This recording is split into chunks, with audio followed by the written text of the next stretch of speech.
Monsieur le Président, Madame, Messieurs du tribunal, j'espère que vous êtes confortablement assis, que votre pull est doux, que vos lunettes sont bien ajustées et que vous ne souffrez d'aucune maladie de peau. Surtout que j'espère que votre 3e dose s'est bien passée aussi. Parce que la France est désormais un pays dans lequel il est interdit de se gratter. Parce que le ministère public est devenu un ministère privé qui se mêle à présent de ce qu'on a dans le pantalon. Alors, plutôt que de regarder ce qu'il y a dans le froc, la défense vous invite à regarder le code. 3-4 lettres de différence, ça change tout. L'article 31 du Code de procédure pénale impose l'impartialité pour le ministère public. Sauf qu'ici, hélas, Madame le procureur de la République est devenue un procureur de la médiatique, qui préfère suivre la publicité des no-bras fémènes, du wokisme, de la vague MeToo, plutôt que la manifestation de la vérité.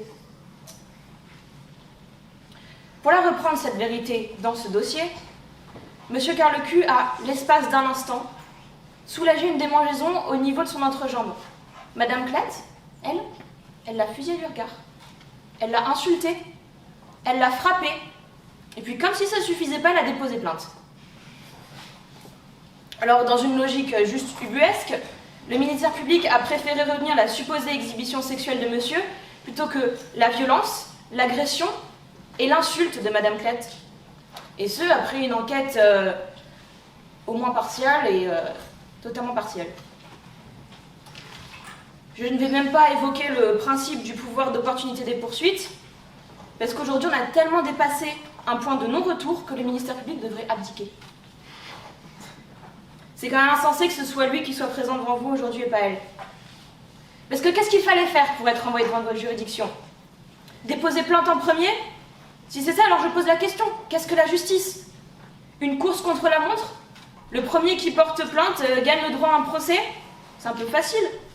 Est-ce que pour être devant vous, il faut être le Usain Bolt du dépôt de plainte, ou alors on est condamné au silence? Parce que si c'est vraiment ça, je tiens juste à rappeler au jury de la course l'état physique de mon client. Aujourd'hui, en plus des effets secondaires de sa 3e dose de vaccin, il a du mal à marcher, il se déplace seulement à pied tellement il a peur de prendre le métro, faire un geste maladroit et se faire agresser. Je parle même pas du préjudice moral et sexuel lié à l'emplacement du coup porté. Et puis c'est quoi la prochaine étape? 1 500 € d'amende parce que je vous parle avec un rouge à lèvres rouge? 1 500 € d'amende pour celui qui refait ses lacets, enlève un caillou de sa chaussure, au cas où un fétichiste des pieds passerait dans le coin? 1 500 € pour celui qui enlève ses lunettes et relève un regard torride? Et Marianne, on lui met combien, Madame le procureur? Elle qui monte son sein tous les jours à qui le veut?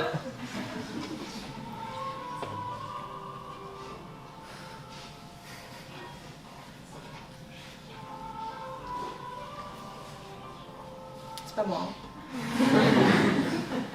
Moi, je Marianne.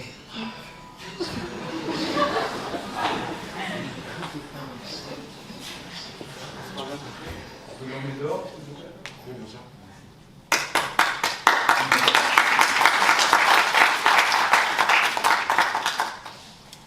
Ça suffit. On veut du droit, le ministère public nous offre une leçon de morale. Parce qu'aujourd'hui, Monsieur le Président, Madame, Monsieur du tribunal, les faits retenus et qualifiés d'exhibition sexuelle sont prévenus à l'article 222 indice 32 du Code pénal, qui dispose que l'exhibition sexuelle est imposée à la vue d'autrui dans un lieu accessible au regard du public, et punie d'1 an d'emprisonnement et de 15 000 € d'amende. Même l'absence d'exposition d'une partie dénudée du corps, l'exhibition sexuelle est constituée si imposée à la vue d'autrui dans un lieu accessible au regard du public, la commission explicite d'un acte sexuel réel ou simulé. Alors au final, il faudrait qu'on nous explique vraiment l'élément matériel de l'infraction. Comment il a réussi à le caractériser? Parce que, je sais pas vous, hein, mais dans l'esprit général, gratter un endroit ne constitue pas une infraction sexuelle. Sinon, je pense qu'on mettrait tous ceux qui ont de l'eczéma en prison. À titre de comparaison, je pense que personne, et certainement pas Madame Clatte, ironiquement, n'aurait la décence de demander à une femme de se couvrir ou aurait porté plainte pour exhibition sexuelle si elle allaitait. Et c'est tant mieux. Dans les faits, on le sait tous, il existe des exceptions, comme notre espèce. Et c'est tant pis. Mais des projets de loi sont justement en cours pour protéger l'allaitement, car ces femmes se font harceler, ça a été très bien dit. Mais est-ce qu'il va bientôt falloir faire passer une loi pour autoriser le soulagement des démangeaisons? Ou à l'inverse, prévoir des lois pour savoir quelle partie du corps il est acceptable de gratter? Entre nous, je ne pense pas que ça réglerait le problème de surpopulation dans les prisons. On peut essayer. Alors, je me demande aussi comment monsieur a réussi à imposer, à la vue de Madame Klett, son action. On nous dit ça a duré tout le trajet, 10 stations de métro. 10 stations de métro, 1 minute minimum par station, 10 minutes au total. Si c'est vraiment gratté 10 minutes, c'est pas devant un tribunal qui doit être envoyé, monsieur. C'est devant un hôpital.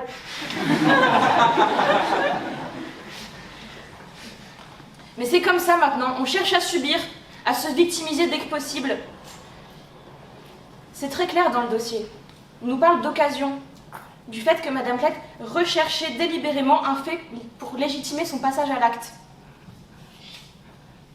Ça, Monsieur le Président, Madame, Messieurs du tribunal, ça c'est un exemple de caractérisation d'élément moral. Pas celui retenu par Madame le procureur dans le cas de Monsieur Carlecu. Il n'est certainement pas présent. Monsieur ne souhaitait pas et pensait juste soulager une démangeaison. L'élément moral de l'infraction, c'est l'article 121 indice 3 du Code pénal qui nous le rappelle. Il n'y a point de crime ou de délit sans intention de le commettre. Alors, je pense que Monsieur Carlecu n'avait certainement pas l'intention de commettre ce délit, d'exhiber quoi que ce soit, et surtout pas en face d'une femme dont le titre du best-seller est « Le mal alpha le comprend pour le dominer ». Alors Madame Klett croit pouvoir tabasser un honnête citoyen sans raison, et je sais ce qu'on va me dire. Ce n'est pas le procès de Madame Klett. Il ne faut pas se tromper de coupable. Il ne faut pas non plus se tromper de victime.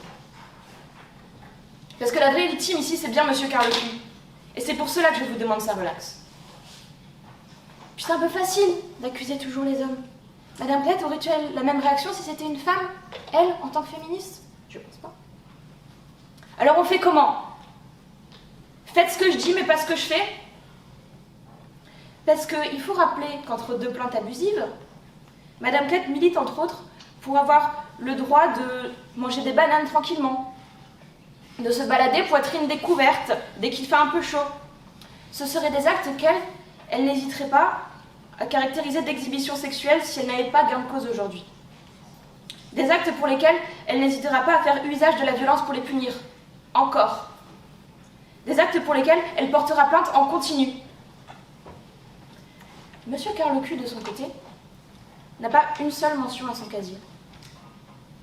Les comportements d'exhibition sexuelle, ce ne sont pas des événements isolés.